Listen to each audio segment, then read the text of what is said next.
السلام عليكم ورحمة الله وبركاته. اليوم هنعمل سلايم ويلا نبدأ. اولا دي الالوان وهخلطهم مع بعض وهنشوف النتيجة.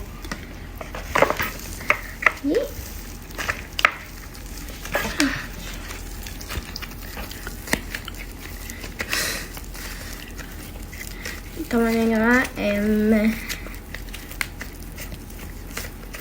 بص اللون بتاعنا حاساه هيكون احمر كده، مش او بينك فاقع، او لا بينك بس فاتح شوي سنة. انا حاسه بتاعي يكون لون بشر. انا انت بتحب اللون البرتقاني؟ طب هو سؤال، ليه سموا البرتقان وسموا اللون بتاعه برتقاني؟ مش فاهمه، علم ولا ذكاء ده؟ في يوم وليلة بسم الله يا جماعة، نخلط طلع لي اللون ده. طبعا يا جماعة انا لسه في الوان، مش مشكلة عادي.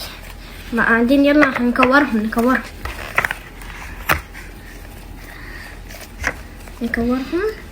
طبعا مش هديني الكور اصلا.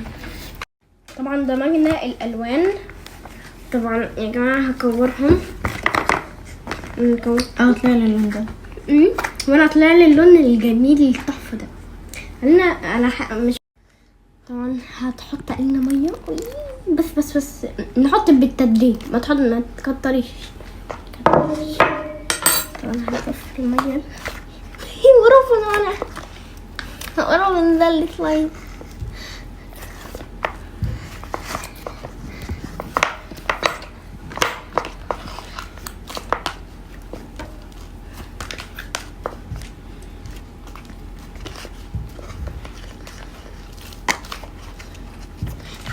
خير يا جماعة نحط في ده فري، وبعدين هنخلط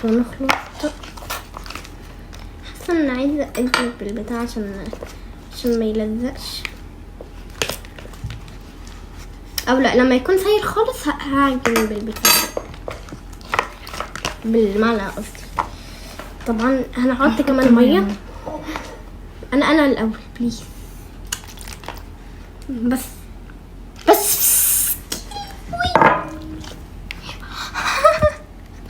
ماي جاد.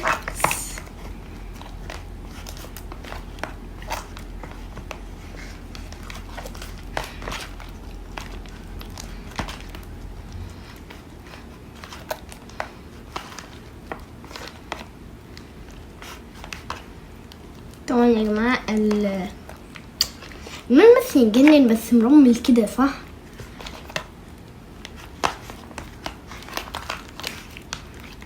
هحط كمان ميه.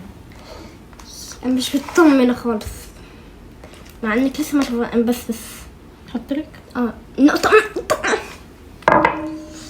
قالنا انا المره الجايه هحط نفسي، مش انت اللي تحطي.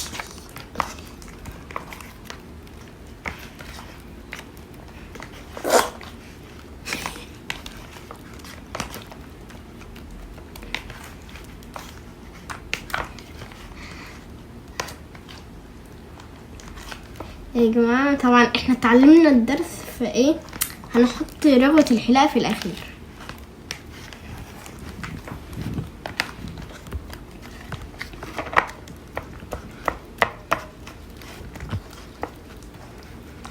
شوفوا بقى يتقطع بس يمط شوية، بس محتاجين نحط مية كتير. بيبقى لذيذ جدا ويلزق. انا مش الوضع عندي، مش الوضع عندك. طبعا حطي ميه. لا انا مش عايزه احط. انا هحط فير. وانا طبعا هنرجعهم مع بعض قبل ما نحط الفير. طبعا يا جماعه وصلت عايز ماسك وقالنا لسه بتاعها لا عشان هجرب احط حاجه جديده. شايفين الصوت؟ واو الصوت خيال.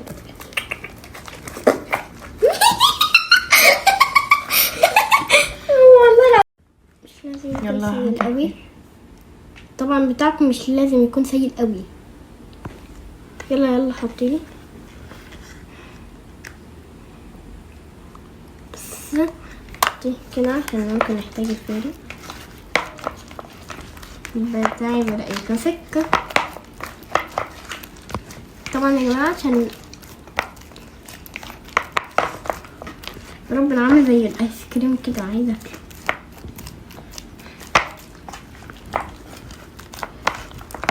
يا جماعة عامل زي اللولي بوب بتاعي هحط تاني. وانا من نبي انا كيف يخلص الفيل علينا. ان شاء الله ما يخلصش علينا.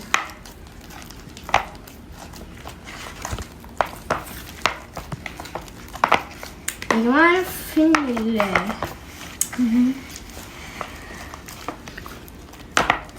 انا ماشي عندي الوضع يقل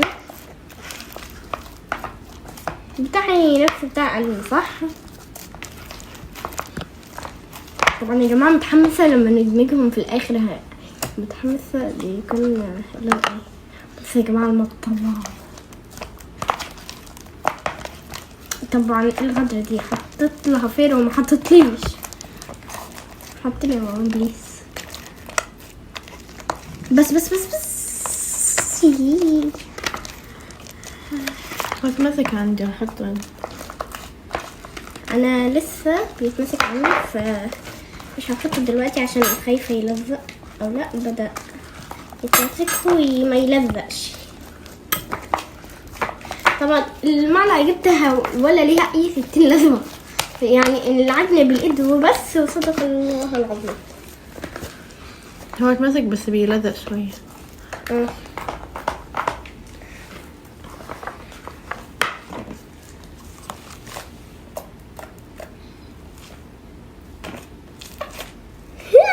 شوفوا يا جماعة البقعة دي.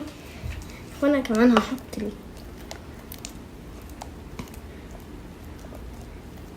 كده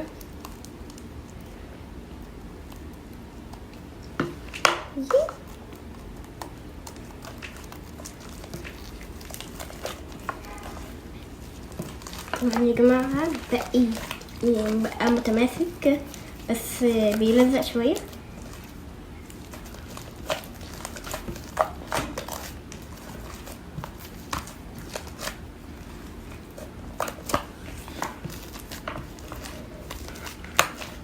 اشيل كل اللي هنا واحطهم في ده. انا بتاعي تمسك خلاص. طبعا يا ماما بعد ما نحط رغوة الحلاقة بعد ما نخلطهم مع بعض نحط رغوة الحلاقة. مش هنخلط. نحطهم ليه؟ انت مش عايزة يكون عندك كذا فريم؟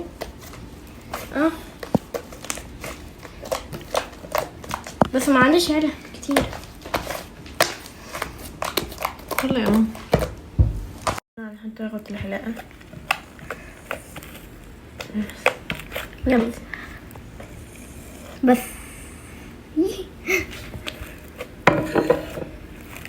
ازاي؟ فايدة رغوة الحلاقة انها بتكبر السلايم.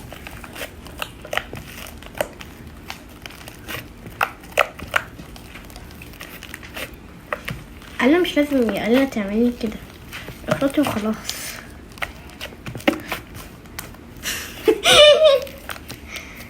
يلا نجيبه بقى.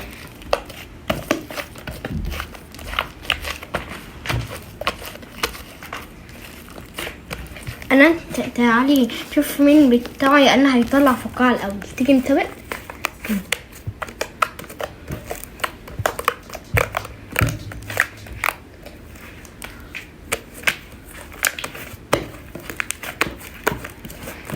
يلا هتقولوا لي يا جماعه ايه فايده رغوة الحلاقة؟ بتكبره جدا. ثواني افرده ونعمل في نفس الوقت. يا اختي بتاعي بيلزق. يلا ثواني. يلا هنعمل فقاعة. لا استني. ده ايه؟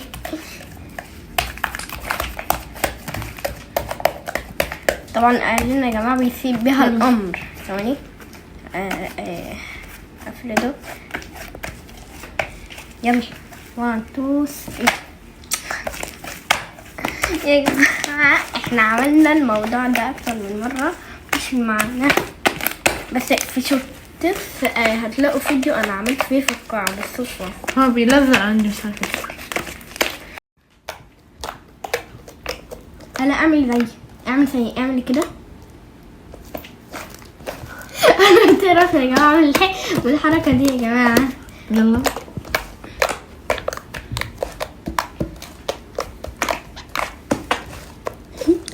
ماي جاد يا جماعة، طبعا المكونات موجودة في كل البيت وتقدروا تعملوها. وبكده بنكون وصلنا لنهاية الفيديو. اتمنى الفيديو يكون عجبكم. السلام عليكم ورحمة الله وبركاته. خلاص.